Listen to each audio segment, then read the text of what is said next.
Deus, Pai de infinita misericórdia e bondade, Jesus, querido amigo e mestre, em seu nome, mestre querido, e em nome de Deus Todo-Poderoso, pedimos nesse momento o auxílio do alto, dos trabalhadores desta casa na espiritualidade, para que todos juntos possamos apreender os ensinamentos da doutrina mais uma vez, e que a nossa irmã, que fará uso da palavra, possa ser inspirada, recebendo do alto o auxílio necessário para que o estudo tenha êxito. Agradecemos a oportunidade mais uma vez, que assim seja, Mestre Jesus, em seu nome e em nome de Deus Todo-Poderoso. Que assim seja. Sueli. Boa tarde para todos. Vamos ao estudo, né? Pode nos salvar. De quê? De nós mesmos, né? Das nossas imperfeições. Estudar, vir ao centro, não vai nos salvar daquilo que a gente tem que passar, né? Nós não vamos ter nada suspenso, né? Porque a gente conhece, ou porque a gente frequenta, porque é médico, porque é isso, porque é aquilo, não. Nós vamos passar por tudo que tivermos que passar, mas com certeza isso vai nos salvar das nossas inferioridades, né? Vai nos salvar da nossa impulsividade, porque aí a gente começa a pensar melhor naquilo que fala, aí a vida fica mais fácil, né? Não resta dúvida.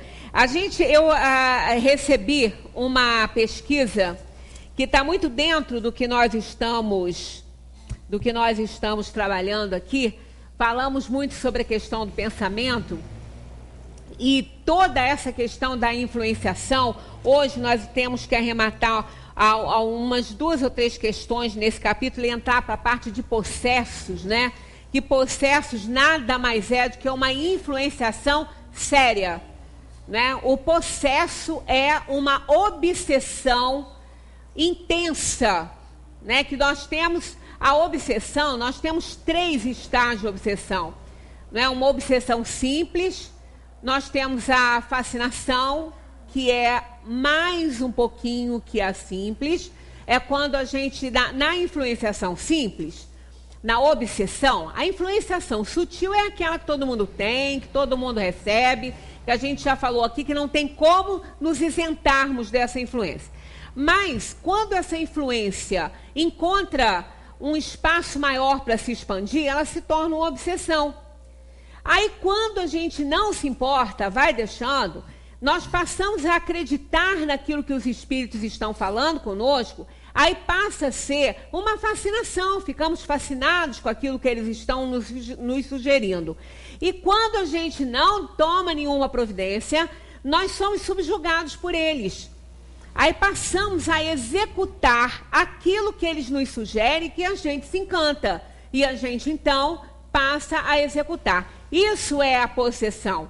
Né? Daqui a pouco nós vamos chegar até lá. Mas tudo isso começa com a questão da sintonia, do pensamento. Nós já falamos bastante sobre pensamento.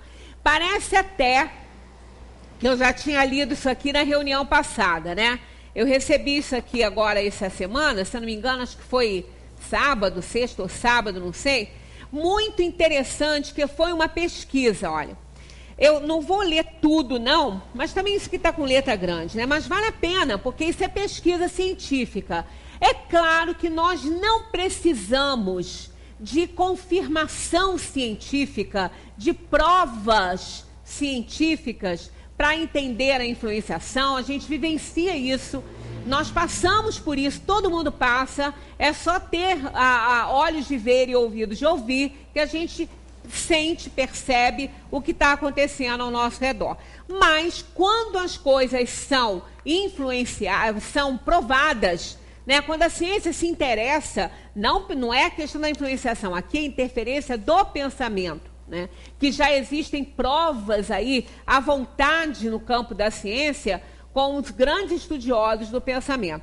Mas essa aqui, ela é bem novinha, ela é fresca, essa daqui.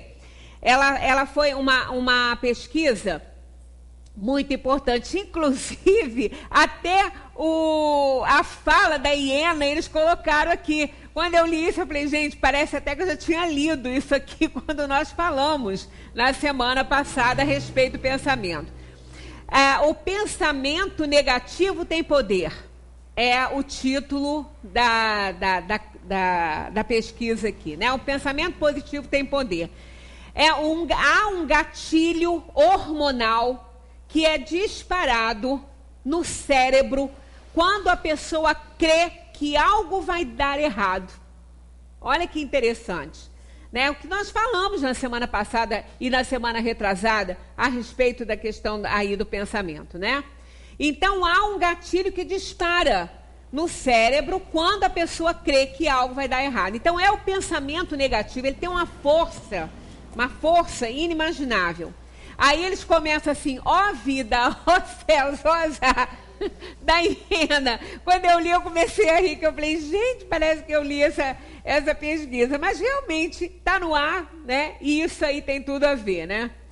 A hiena queixava-se, aí veio o nome dela, que eu nem sabia, né? Queixava-se a hiena hard no clássico desenho animado, prevendo que as coisas não dariam certo. Agora, uma pesquisa provou que, de alguma forma, a hiena tinha razão. Se um paciente pensa que o tratamento não vai funcionar, ele provavelmente não irá. Mesmo que as melhores técnicas ou os mais potentes medicamentos sejam ministrados. Então, olha, a gente falou na semana, não sei se foi na semana passada, acho que sim, quando a gente interfere no princípio ativo dos remédios, né? Quando na ação deles no nosso organismo. Né? Falamos principalmente na medicação homeopática, que é energia. Essa é mais suscetível ainda de ser neutralizada e ela acaba não fazendo nenhum efeito nas pessoas que já têm essa coisa contra ela, né? Isso acontece também na alopatia, né? E a pesquisa foi muito em cima disso, né? Uma antiga crença popular acaba de ganhar comprovação científica, publicado em fevereiro, né? Então está novinho aí, está quentinho, ó. Publicado em fevereiro na revista Science Translation Medicine, em um estudo liderado pela Universidade de Oxford, na Grã-Bretanha, com a participação de outras 3 instituições europeias, que mostrou que o pensamento negativo pode sim ter consequências nocivas, pelo menos quando o assunto é saúde. Então, aqui é saúde física e a mental.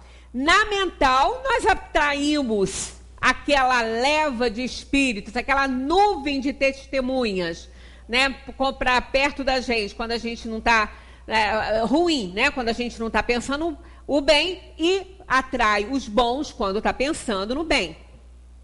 E na parte física, quando a gente acha que realmente as coisas não vão dar certo. Às vezes é ter questão do médico, né? Uma pessoa vai a um profissional da saúde ver alguma coisa, se ela não tiver uma certa empatia com aquele médico, se ela não sentir, né, que ele vai ajudá-la, se ela não tiver uma empatia e uma simpatia, não vai dar certo. Não vai dar. Aí fala assim, o médico não é bom. Não se trata nem dele não ser bom, é que não houve sintonia. Então ali a pessoa já está bloqueando a ação daquele profissional sobre ela. Então não se trata nem que ele não seja, pode até não ser mesmo, né? Porque tem muitos aí que até não se importam muito. Mas muitas vezes é falta realmente de sintonia. Isso é uma das razões que a gente explica aqui da ação do passe coletivo, que é muito mais importante, inclusive, nessa área.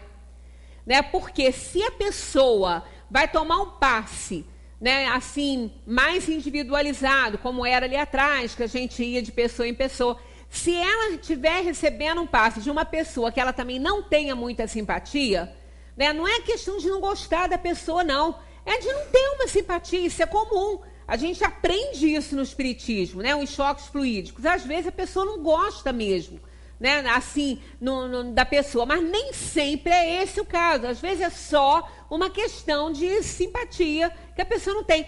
Não vai receber daquele que está aplicando o passe, não vai conseguir receber nada, porque a própria pessoa já vai abrir ali um guarda-chuva imenso na frente dela e ela não vai ser respingada em momento nenhum com os fluidos daquele médium. Né? E dependendo da sintonia, acaba não recebendo nem dos outros. Porque às vezes, quando não é de responsabilidade daquele que está recebendo passe, ele vai receber de outro, mesmo que não esteja ali na frente dele. Né? Os espíritos vão cuidar. Mas quando ele está rejeitando, às vezes por uma inferioridade muito grande da própria pessoa, acaba não recebendo nada. Pelo contrário, ainda apanha o ruim, ainda carrega com ele.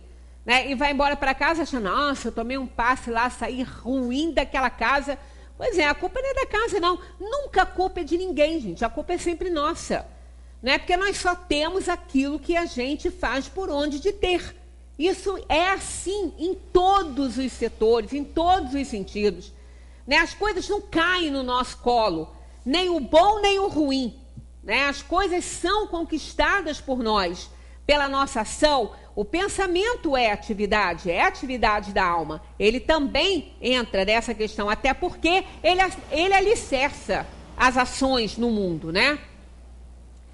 Decididos, então, a desvendar os mistérios do cérebro e a testar se as convicções dos pacientes podem alterar o resultado de um tratamento, os cientistas reuniram 22 voluntários para uma bateria de exames.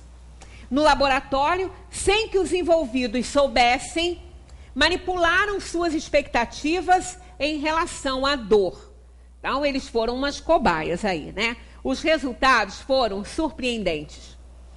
Imagine a cena. Acomodados em um aparelho de ressonância magnética, com tubos intravenosos nos braços, os participantes foram expostos a uma dor física. Né? Foi induzida uma dor física neles, provocada, então, por uma forte onda de calor lá no aparelho. Pela corrente sanguínea, passaram a receber um analgésico potente. Né? Então, no momento que eles induziram a dor através do forte calor que estava acontecendo ali, eles também colocaram analgésicos naquela veia, né? Naquele acesso que estava lá já prontinho. Em determinado momento, ficaram sabendo, aqueles pacientes lá, ficaram sabendo que o medicamento seria cortado repentinamente. Não seria mais ministrado. Quando isso aconteceu, os relatos de sofrimento aumentaram vertiginosamente. Nada demais não fosse um pequeno detalhe, eles continuavam recebendo o analgésico. Só falaram para eles que não. O analgésico continuou sendo ministrado na veia, que é imediato, né? Não é no músculo, não é na oral, para depois ainda ter que dissolver o comprimidinho, não. Na veia. E eles não pararam, mas só falaram para eles. E eles continuavam a receber, né? Aí eles e começaram a sentir dores horríveis. O mais curioso é que, por meio de imagens da atividade cerebral, por isso que eles estavam ligados nos aparelhos, os voluntários, né, a atividade cerebral dos voluntários, os estudiosos confirmaram que eles realmente sentiam o desconforto relatado. A dor existia. Olha aí, hein? Olha até onde vai o poder do pensamento, né? Não foi uma autossugestão, não. Eles não achavam que estavam com dor, não. Eles estavam com a dor. Porque foi provado pelo aparelho, né? Em outras palavras, a certeza de que a situação iria piorar anulou o efeito do remédio. Brincadeira? Olha só. Anulou o efeito do remédio. Eles ficaram realmente com dor. Não foi uma autossugestão. É sério isso. Olha o que a gente faz, né? Isso mostra que os médicos não podem subestimar a influência das expectativas negativas que os pacientes têm sobre o resultado de um tratamento. Declarou a professora Irene Tracy, do Centro de Ressonância Magnética Funcional do Cérebro, da Universidade de Oxford, que comandou o trabalho. Então, ela falou exatamente isso. Não se pode subestimar a influência das expectativas negativas que os pacientes têm sobre o resultado de um tratamento. Então, a nossa vontade, o nosso pensamento, ele é responsável pela maioria dos ganhos nos tratamentos que a gente faz. Porque nós neutralizamos o remédio. Né? Aí ele não é uma água. A gente faz isso. Aí a gente também fica imaginando o que é que os espíritos não podem fazer com a nossa química orgânica num estado de subjugação. Né? Porque num estado de obsessão simples, a gente está no consciente, nós estamos ainda no comando das nossas atitudes. Mas na fascinação, a gente já começa a titubear, a gente já começa a acreditar aqui que eles estão tendo razão, e aí na subjugação não tem mais essa força. Eles já fazem, eles já acontecem, né, direto na nossa organização. Aí continua aqui, ó, pessimistas. A conclusão também reforça algo que outras pesquisas já vinham apontando. Um levantamento desenvolvido em 2010 pelo Instituto Internacional de Estresse, da Associação Management, revelou que, entre pessimistas inveterados, as chances de desenvolver moléstias, palavra feia, né? As chances de desenvolver doenças, como problemas gástricos, dores musculares, arritmia, taquicardia, são maiores. E olha, vê se isso aí não é a doença nossa do século. Quem não tem dor nas articulações, quem não tem, né? Quem não tem problemas gástricos, quem não tem uma azia? Quem não tiver uma azia é feliz demais. Que é a maioria, né? A maioria tem.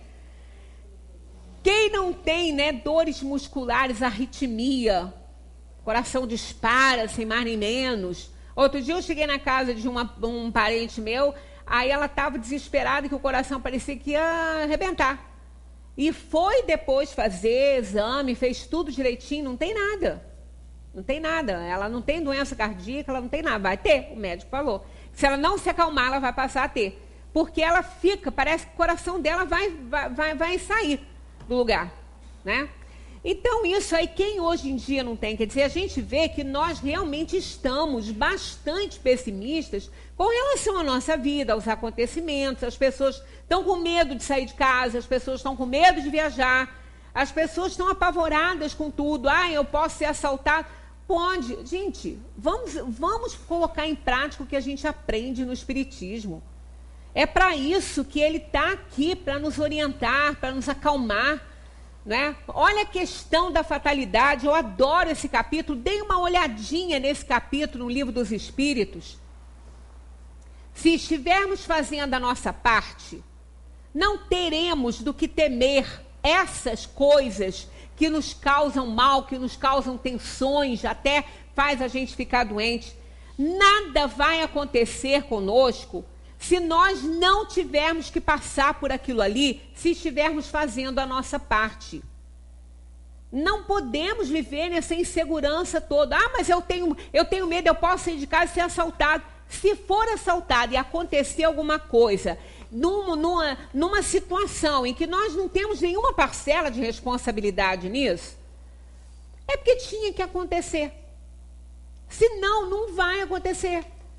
Né? Eu sempre falo aqui sobre uma família que, quando isso aconteceu, tem alguns anos, que foi na época também que meus filhos foram embora para o Rio também para estudar, e fica lá, naquela situação, tá? A violência tem em todos os lugares, não é só lá, em qualquer lugar, né? Mas foi nessa época e tudo, e a gente acaba tendo essa vidinha tão pacata, que é tudo pertinho, né? A gente conhece todo mundo, então a gente fica assim um pouco tenso e tal.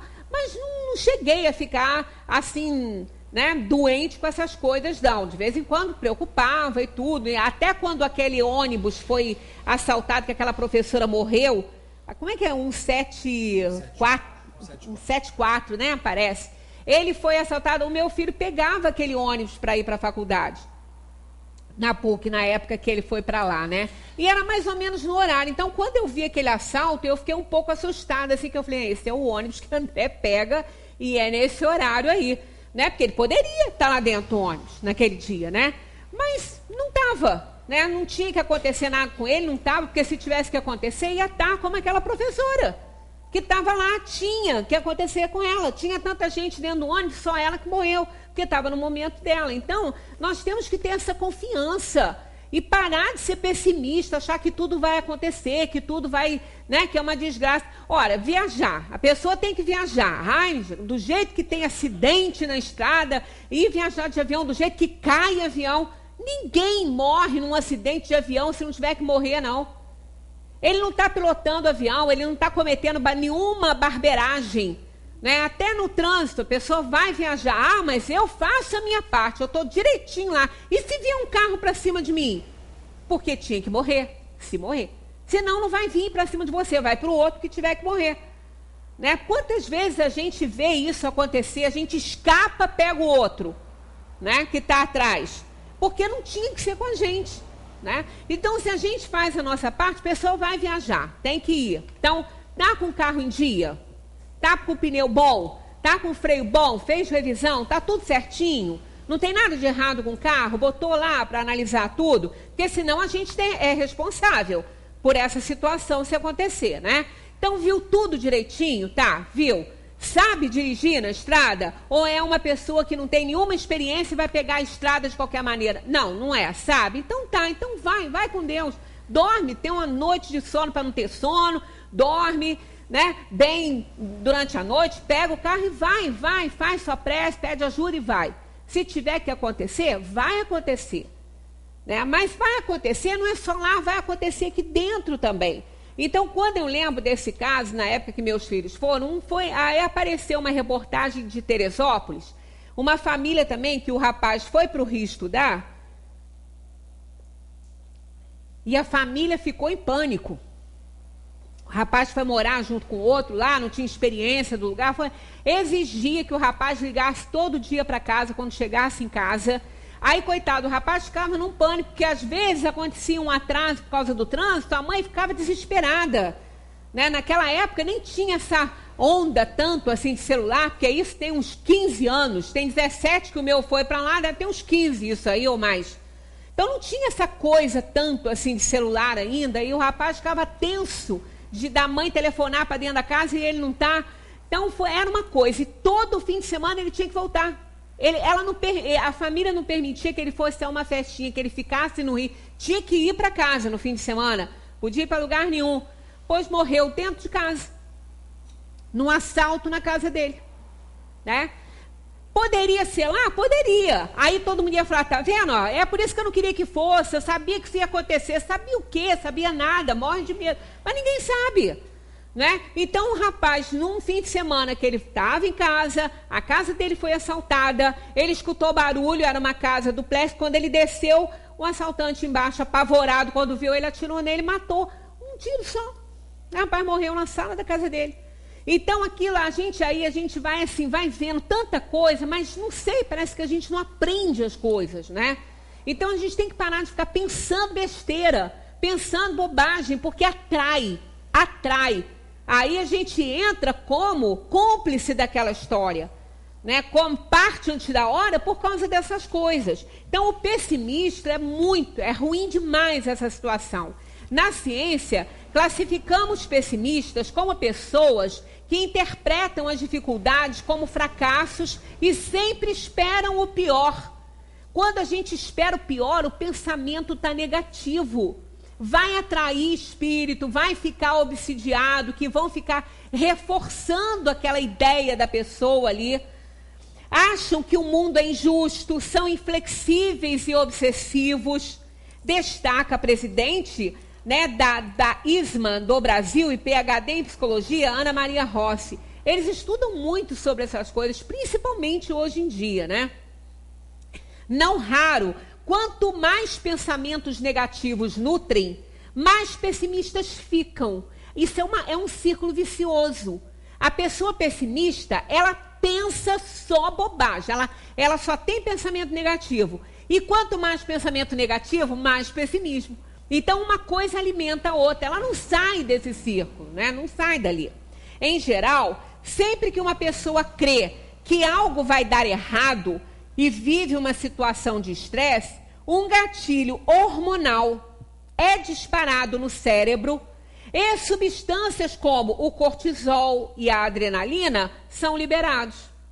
É como se o órgão percebesse que há algo ruim por vir e preparasse o corpo para a guerra, mantendo-o em estado de hipervigilância. E o cortisol é um hormônio ruim para o coração. Ele acelera o coração, né? O cortisol nos acorda de manhã. Tanto que os médicos falam, né, que estudam a parte do sono, que é um erro a pessoa que acorda de manhã, quando ela acorda, ela fica insistindo em continuar dormindo. Porque o cortisol fica sendo produzido, porque é pela claridade. Ele é o hormônio para nos acordar. Né? Então, a gente vai ficando, produz muito isso durante a manhã. Isso não é bom para o coração, não é bom para a saúde. A gente vai ficando acelerado e não quer levantar. Então, quanto mais a gente insiste em ficar, o bom é dormir até acordar. Né? Se não precisa levantar cedo, escurece o quarto, põe bem escurinho, põe luz nenhuma e deixa, vai dormindo. Acordou, levanta. Porque quando acordou, é porque o cortisol foi trabalhado, ele foi produzido. E se não levanta, ele continua sendo produzido. E isso é altamente prejudicial à saúde da gente. Né? Em pessoas saudáveis, essas descargas são comuns e até benéficas. Numa pessoa saudável, isso é comum. Né? E é benéfico para auxiliar a pessoa na fuga, na reação que ela tem que ter diante do problema, né? O problema é que, no caso dos pessimistas, passam a ser contínuas essas produções. O resultado da cascata hormonal é a diminuição da capacidade de suportar a dor. Porque a gente acostuma com isso, né? A gente já se habitua. Tanto que muitas vezes uma pessoa que toma um remédio de uso contínuo, muitas vezes ela tem que trocar, porque passa a não fazer mais efeito. É comum, às vezes, uma pessoa que é hipertensa, ela toma uma medicação e ela, de repente ela tem picos de pressão, pressão começa a ficar ruim e o médico troca. Às vezes a dose é igual, mas troca o princípio. Então, ela não está acostumada com aquele, porque o organismo se habitua com essas coisas, né? E depois ela passa a não suportar a dor, a não suportar a pressão de nada. Aí começa a pensar mais bobagem e vai atrair mais coisa ruim para cima. Aí ele continua aqui, ó. O resultado, então, da cascata hormonal é a diminuição da capacidade de suportar a dor e o enfraquecimento do sistema imunológico. Enfraquece isso aí, a gente põe tudo, né? Abrindo brechas e abrindo doenças. Por essa e por outras razões, é que os cientistas comemoram o resultado dessa pesquisa britânica, porque isso aí pode ajudar muito, né? Inclusive aos terapeutas, né? Aqueles que trabalham com essa área aí da psicologia. O estudo comprova o quanto é importante o médico conversar com o seu paciente, entender o que se passa na cabeça dele e trabalhar isso. Isso é importante também para a área médica, porque hoje em dia não tem mais isso, né? Uma pessoa não tem mais essa conversa, esse carinho do médico, porque ele tem que atender uma quantidade X de pacientes por dia, se for um SUS, e se não for também, num consultório particular, ele tem um horário reservado para aquele paciente. Normalmente, eles deveriam o quê? Pegar uma meia hora, mas normalmente é 10, 15 minutos com cada um, não dá tempo realmente de ter mais essa relação com o paciente. Isso aí também é algo que está sendo estudado, né? Não adianta atendê-lo em 5 minutos e prescrever um remédio sem um vínculo terapêutico. Se a expectativa for ruim, tem tudo para não dar certo, né? E daí eles falam aqui, saibam mais, ó, dos versos melancólicos e negativos do poeta inglês Byron, a saga de Luiz da Silva, protagonista de Angústia, de Graciliano Ramos, né? Quem já deve ter lido isso aí. Os conflitos vividos por homens e mulheres de mal com o mundo perpassam gerações e pululam livros, filmes e programas de TV. O que mais a gente vê são essas coisas aí, né? A pessoa que sofre, é bipolar, ela sofre do mal, do mau humor, né? O humor crônico. Até os fãs dos desenhos animados se acostumaram a rir do velho e choroso bordão. Ó vida, ó céus, ó azar, né? A impagável hiena, criada pelos estúdios Hanna-Barbera. Agora, como melhorar isso? Tem uma receitinha aqui dos médicos, vamos lá. É bem parecido com o que a gente aprende, né, no Espiritismo. Para ajudar pacientes a superarem o negativismo, a psicóloga Ana Maria Rossi costuma ensinar um método simples, desenvolvido na década de 80, chamado de técnica de visualização. Isso funciona assim. Sempre que você estiver em uma situação que desencadeie algum pensamento negativo, pare o que está fazendo e respire fundo, né? A respiração nos religa com aquilo que está além, né, da nossa expectativa e pensamento aí, nesse caso, começar a trabalhar o pensamento no bem. A ideia é que você engane seu cérebro. Em função de fatores neurológicos, ele não diferencia o real do imaginário.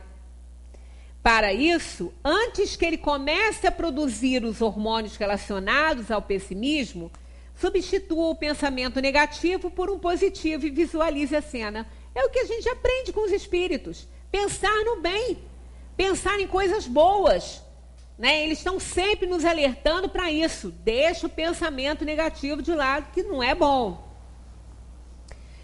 Essa questão de visualizar a cena, tem uma pesquisa científica muito interessante, que nós já usamos aqui também, numa palestra que fizemos sobre a violência, são os neurônios espelho, né? Isso explica quando uma pessoa faz o que a outra está fazendo e se perguntar para ela por que ela está fazendo, ela não sabe responder. O outro está fazendo, e daí o outro é o outro, não somos nós, né? Então isso eles descobriram também, é novinha, essa pesquisa também é quente, que está quentinha, está saindo do forno, quanto à questão neurológica, que a gente não sabe quase nada. Até porque o cérebro é apenas um órgão que manifesta a potencialização de um espírito, da alma, né? Da mente, que é o espírito. Então, esses neurônios espelho, eles funcionam assim. Eles são acionados no cérebro todas as vezes que a gente visualiza uma cena. E se nós tivermos tendência para aquilo, a gente imediatamente é estimulado a fazer a mesma coisa que a outra pessoa está fazendo. Então, quando teve aquelas reações daquelas pessoas, né, ao governo, ao que seja o que for, alguma coisa que desgosta a população e que vai para a rua e faz aquele tumulto, está tudo calmo, de repente alguém faz alguma coisa, aí vai aquela mole fazendo, né? Vai todo mundo fazendo a mesma coisa. Quando tem, às vezes, uma pessoa que cometeu um atropelamento, não sei, outro dia passou na televisão também um motorista que estava sendo linchado, quase mataram o rapaz, ele atropelou alguém, ele saiu do carro para ir ver, para ir até socorrer, aí nisso alguém desesperado, pessoa da família, começou a bater no cara e todo mundo resolveu bater. As pessoas que estavam em volta, ninguém nem sabia que começou a bater.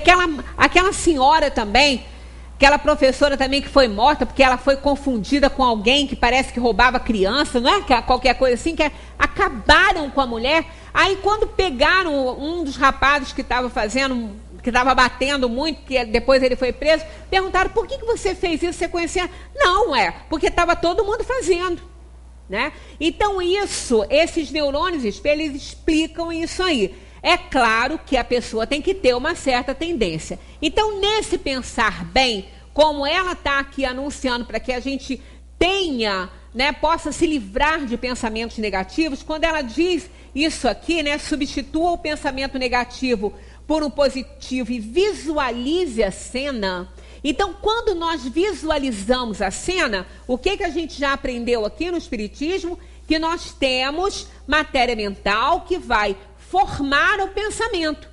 Então, quando nós pensamos, visualizamos, pintamos um quadro e vamos ver, observar esse quadro.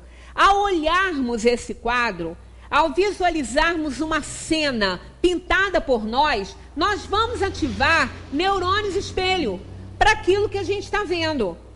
Né? Então é a ciência chegando perto do que o Espiritismo explica nessa questão da interferência e do pensamento. Né? Então, quando a gente visualiza aquela cena, a gente pinta aquele quadro, a gente põe atenção nele. Né? Então, os pensamentos negativos vão sumindo, porque a gente não sustenta. Uma forma pensamento, ela tem que ser sustentada pelo pensamento. Se ela não for, ela se esvai. Aquela matéria mental se dissolve.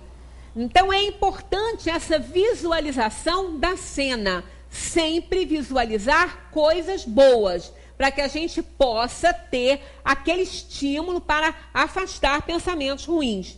Repita o processo, ela dizendo, né? Repita o processo sempre que necessário e se programe para agir dessa forma até que passe a ser algo natural.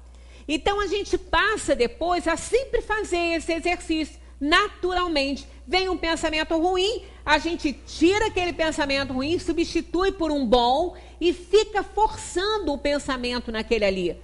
Fica visualizando, sustentando aquele quadro para que ele permaneça. Quanto mais a gente sustenta, mais ele vai viver ali no nosso pensamento, que é o que o sustenta. Problema tem solução. Pessimistas são como peixes presos a uma rede em alto mar. Não é fácil se libertar da trama e dar um basta aos pensamentos negativos, afirmam os médicos, mas não é impossível. Aí nós temos aqui no Livro dos Espíritos aquela questão, quando Kardec pergunta aos espíritos, mas mesmo assim não existem arrastamentos para o mal? Eles dizem, existem arrastamentos sim, mas não são irresistíveis. Então nós temos como resistir a esses pensamentos do mal. Não somos capazes, somos muito mais fortes do que a gente possa imaginar. O problema é que quando o pessimista vê uma luz no fim do túnel, acha que é uma locomotiva vindo. Ele não pensa que é uma ideia legal, que é uma ajuda que está chegando, né? Então, quando acontece alguma coisa de bom para o pessimista, ele nunca acha que é uma ajuda. Deve ser mais uma desgraça chegando, né? E pior, que ele até quer para ter razão. Porque as pessoas adoram ter razão. Nós adoramos ter razão, né? A gente faz qualquer coisa para ter razão, até estragar um passeio, estragar uma relação. A gente adora ter razão. É igual o hipocondríaco, que vai escrever na sua lápide, eu não falei que eu estava doente? Ele vai escrever isso não. Ele vai deixar isso escrito, eu não falei para você que eu ia morrer? Mas morreu. E daí? Nós todos vamos, né? O problema, então, é quando o pessimista, então, vê isso, ele se alimenta dos fatos negativos. É um obsessivo? Diz a psicóloga Maria Rossi. Olha só, é um obsessivo. E é. Ele é um obsessivo, o Espiritismo diz isso. O seu pessimismo atrai espírito inferior, que vai para cima dele com tudo. Ele é um obsessivo, né? Só que eles não estão pensando nisso, mas nós conhecemos isso, né? O neurologista Pedro... Nossa, o segundo nome não consigo nem falar. Coordenador do Comitê da Dor da Sociedade Europeia de Neurologia, vai mais longe. Muitos desses pacientes, na verdade, têm transtorno de personalidade catastrófica. Essa eu não conheci. Eu conheço outros transtornos de personalidade compulsiva, seja lá o que for. Agora, catastrófica, essa eu nunca tinha ouvido, é nova. Essa é uma nova descoberta, catastrófica também, né? Eles supervalorizam a dor, como aqueles sujeitos que têm uma unha encravada e acham que vão morrer, né? Eu tenho uma pessoa conhecida que eu já passei alguns apertos, que cisma que vai morrer, que está morrendo. E tem que levar para o hospital. Porque senão é capaz de morrer mesmo na casa com a pessoa. Entendeu? Aí eu morro de vergonha às vezes. Por quê? Eu sei que não está morrendo, mas ele acredita que está. E daí? Aí vai acabar provocando um infarto mesmo, de tanto achar que está morrendo, né? Vai provocar. Não raro, complementa o psiquiatra Fernando Leiderman, o quadro está associado à depressão e à ansiedade. Ora, a depressão e a ansiedade, maus do século. E aí? Tem que parar com isso. Lembra da escadinha? Desde lá da contrariedade até lá na depressão? Não pode subir aquela escada. O paciente só supera a situação com terapia e medicamentos. O que falamos na semana passada? Procura um médico e procura uma ajuda espiritual. Aonde achar melhor. Não tem só o espiritismo. Né? O católico vai procurar ajuda espiritual com um pároco da sua igreja. O espírita vai ao centro procurar passe, água fluidificada, né? Orar, vigiar pensamentos. E é isso. Não pode tratar uma coisa só. Precisa dos dois lados. Aqui, ele não está indicando religião, mas ele está indicando terapia. A terapia trata da psique, trata da alma, por isso que eles são psicólogos. Né? Eles não vão tratar o corpo. É difícil, mas se a pessoa reconhecer o problema, consegue vencer. Ressaltam os médicos. Está lá no Livro dos Espíritos. Arrastamentos existem, mas não são irresistíveis. Então, se a pessoa quiser, consegue vencer. Então, não adianta a gente achar que o obsessor é o único culpado, porque não é. Ele não entra sem ser convidado. Né? Então, isso tudo vem enriquecer essa parte aqui que nós estamos estudando, né? Porque Deus permite, eu prefiro não falar que ele permite, eu prefiro falar que ele não impede. Já falamos essa diferenciação, né? Quando se faz a tradução, muitas vezes, no momento que essa tradução foi feita, aquela palavra não tem aquela conotação ruim, não é? Mas ela passa a ter. E permitir, hoje, tem uma conotação de conivência, né? Permitir, hoje em dia, tem essa conotação. Se eu permito, eu sou conivente, eu aceito. Então, é ruim isso. Na tradução é o verbo permitir, mas a gente prefere assim, né? Eu, pelo menos, né? Por que Deus não impede? É diferente. Não impedir é uma coisa, porque existem razões para uma pessoa não impedir alguma coisa, ainda que não seja boa. Mas permitir dá uma conotação aí de conivência. Então, por que então Deus não impede que os espíritos nos incitem ao mal? Que eles se aproveitem dessas fragilidades, desse pessimismo nosso, dessa situação ruim que muitas vezes nós nos colocamos. Poxa, a gente já está fragilizado, já tem os problemas, já tem as paixões inferiores. E vem um obsessor ainda piorar a nossa situação. Por que Deus então não impede isso para nos ajudar, né? Eles respondem assim: os espíritos imperfeitos são os instrumentos destinados a experimentar a fé e a constância dos homens no bem. Tu, sendo espírito, deves progredir na ciência do infinito, e é por isso que passas pelas provas do mal para chegar ao bem. Comentamos alguma coisa no finalzinho da reunião passada sobre essa questão, que ela foi o dever de casa, a gente chegou a lê-la, né? Então, nós precisamos realmente conhecer o mal para a gente ter a necessidade de agir para o bem, porque a gente está sentindo aquilo que Paulo falou, o espinho na carne. Se a gente não sentir esse espinho, a gente não melhora, né? Nossa missão é a de colocar-te no bom caminho. E quando más influências agem sobre ti, és tu que as chamas. Olha aí, ó. Isso é sério, né? Se as más influências estão agindo sobre nós, nós as estamos chamando com o nosso pessimismo, com o nosso pensamento no mal, com os nossos temores, sentir um medo. O medo é uma das coisas que mais enfraquece a pessoa, o medo. O medo é terrível. Ele tem o seu lado bom, porque a pessoa que também não teme, não tem medo, ela também corre muitos riscos. Ele também é uma segurança para a pessoa. Uma criança que tem medo de descer uma escada, ela vai evitar de cair. Ela vai ter cuidado. Não é? Tanto que na creche, as criancinhas que não estão nem andando direito ainda, elas são estimuladas a descer de gatinho. Né? Elas vão descendo de gatinho. Tem gente adulto que desce escada assim, por causa de problemas de insegurança nas pernas e tudo, né? Então, porque tem medo de cair. Então, a gente tem medo que as coisas ruins nos aconteçam. É normal ter esse medo. Aí, o que tem que fazer? Não é deixar que o medo nos impeça de fazer as coisas. É ter cuidado. É ter cuidado.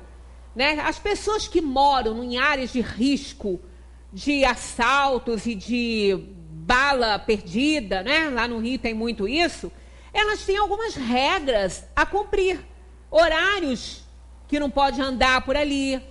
Tem que cumprir, infelizmente. Né? Nós estamos com o nosso direito de ir e vir limitado por essas situações. Então, a pessoa tem que fazer a parte dela.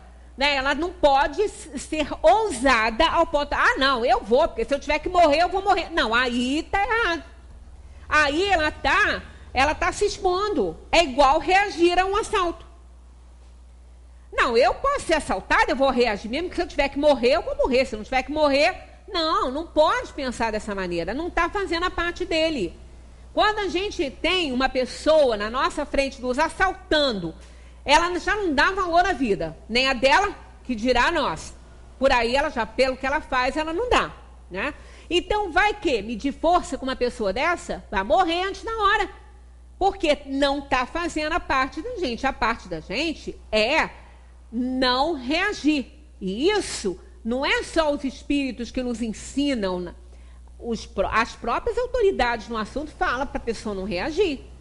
Né? Porque pode provocar uma reação naquele assaltante que ele não teria se a gente não reagisse. Ah, mas está vendo? Ó, fulano não reagiu e morreu. Estava na hora. Estava na hora, senão ele não ia morrer. Né? Não ia. Então, são coisas que a gente aprende no espiritismo, que a gente aprende com as pessoas... com os estudiosos, os entendidos no assunto, mas a gente é desobediente.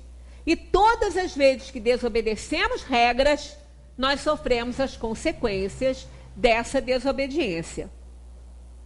Nossa missão é de colocar-te no bom caminho, e quando más influências agem sobre ti, és tu que as chamas pelo desejo do mal, porque os espíritos inferiores vem em teu auxílio no mal, quando tens a vontade de o cometer. Tá vendo? Olha o pensamento aqui de novo. A vontade é o pensamento. Né? Olha o pensamento na roda novamente. Né? Tudo é ele. Tudo é ele. Ele é atributo da alma. É ele que é o responsável, né, por essas influências. Eles não podem ajudar-te no mal, senão quando tu desejas o mal. É aquela história, ajudar uma pessoa que não quer receber ajuda. Não adianta, não vamos conseguir nada, nós vamos nos desgastar. Aí, mas vai abandonar? Não, vamos manter uma distância de segurança, tentar ajudar de outra forma, não abandonando, mas não vamos ficar ali insistindo diretamente com a pessoa, que o que a gente vai conseguir é aborrecer essa pessoa e diminuir as possibilidades da gente ajudar. Né? A gente dela até nos procurar. Então, é isso que a gente tem que fazer, ter cuidado com isso. Né? Não podemos invadir. A gente tem que ter cuidado. Os espíritos bons, os protetores, eles têm esse cuidado, essa distância de segurança aí conosco. Aquele que deseja o mal, ele só vê isso naquele momento, não adianta ficar infiltrando. É como, às vezes, a gente tem uma compaixão, a gente fica muito triste quando vê uma pessoa sofrendo muito pela perda de outra, ainda ali na vigília, né?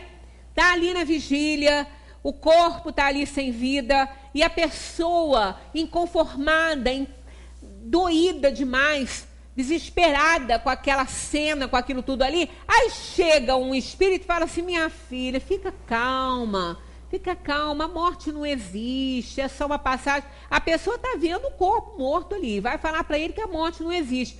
Não é hora disso. Uma amiga nossa foi posta para fora da capela. Deus que me perdoe. Quando ela me contou, eu comecei a rir sem parar. E se eu pensar na cena, eu vou rir aqui também, não posso nem terminar a palestra. Mas eu falei: criatura, você não foi nada sutil. A pessoa desesperada vendo a mãe morta, e você vai dizer para ela que a morte não existe? Não é na hora, ela estava vendo a morte ali na frente dela. E não vai tentar, empresta o abraço, o ombro para a pessoa chorar, e passa a sua energia para ela, fica quietinha, fala nada. Porque em determinados momentos não tem o que falar. Depois que passar, a gente conversa com a pessoa. Olha, ela falou: passei a maior vergonha do mundo. Eu falei: pois é, fez uma bobagem. E por isso que passou vergonha, não é? Porque ela foi colocada para fora da capa. Foi horrível, coitada, quase que eu morri de tristeza também vendo. Mas depois eu fiquei rindo. Porque eu falei: meu Deus do céu, o que ela foi fazer? Né? A pessoa desesperada. E o pior é que a pessoa nem espírita era, né? Quando a gente às vezes pode até dar uma espetadinha assim: fulano, você conhece isso e tal, mas não era, né? Um desespero total. Então são essas coisas que, se a pessoa não quer ajuda, não pode dar. Se ela está com a tendência ao mal, não adianta você falar para ela que aquilo ali é um mal. Tem hora que não tem jeito. É aquela criança que fica subindo na cadeira, o tempo inteiro você tira, explica que ela vai cair, que ela vai se machucar e tal. Chega um ponto, você tem que deixar a bichinha cair. Fica do lado para não dar uma coisa séria, para não quebrar nada, mas deixa levar um susto. Aí pronto, não vai subir mais, não é? É assim que ensina cachorro. Filhote de cachorro aprende por condicionamento, né? O bichinho vai lá, você vai lá, tá lá, deixa fazer, deixa acontecer alguma coisa. Vai se assustar, não volta mais, né? Então, a gente só não pode deixar a coisa ficar séria, né? Porque isso também não é justo, mas a pessoa tem que querer ajuda, né? Senão não adianta. Se és inclinado ao assassínio, pois bem, terás uma nuvem de espíritos, olha aí. Que horror, né? Terás uma nuvem de espíritos que entreterão este pensamento em ti, mas também terás outros que tratarão de influenciar-te para o bem, o que faz que se reequilibre a balança que te deixa senhor de ti. Olha, quem já não passou por isso? Eu acho que ninguém, todo mundo. Às vezes, na hora, a gente não atenta para isso, né? Quando às vezes a gente quer tomar uma atitude que a gente sabe até que não é muito boa, até que não é muito legal fazer, mas a gente quer. Aí a gente fica naquela assim: faço ou não faço? Aí, alguns pensamentos ficam nos incitando para fazer. Ao mesmo tempo, outros pensamentos ficam nos tirando aquela ideia de cabeça. Aí a gente pensa que somos só nós, não somos só nós que estamos ali. É a influenciação negativa pela nossa tendência em fazer aquilo que a gente até já analisou e viu que não está certo.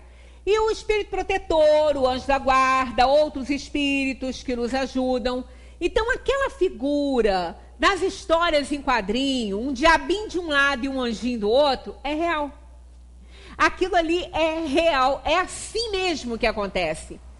Aí, dando o quê? Dando a oportunidade a cada um de analisar melhor a situação. Por isso que nós não podemos agir de cabeça quente, né? que agir de cabeça quente é reagir, aí dá tudo errado. Porque a gente não pensa, não analisa a situação. Então, quando a gente dá oportunidade aos espíritos de nos socorrer, eles vão nos socorrer. Agora, não vão ficar também insistindo com alguém que está pronto para fazer aquilo que deseja. Não adianta. Muita gente vem nos pedir uma opinião, às vezes, para fazer alguma coisa com a dela já formada.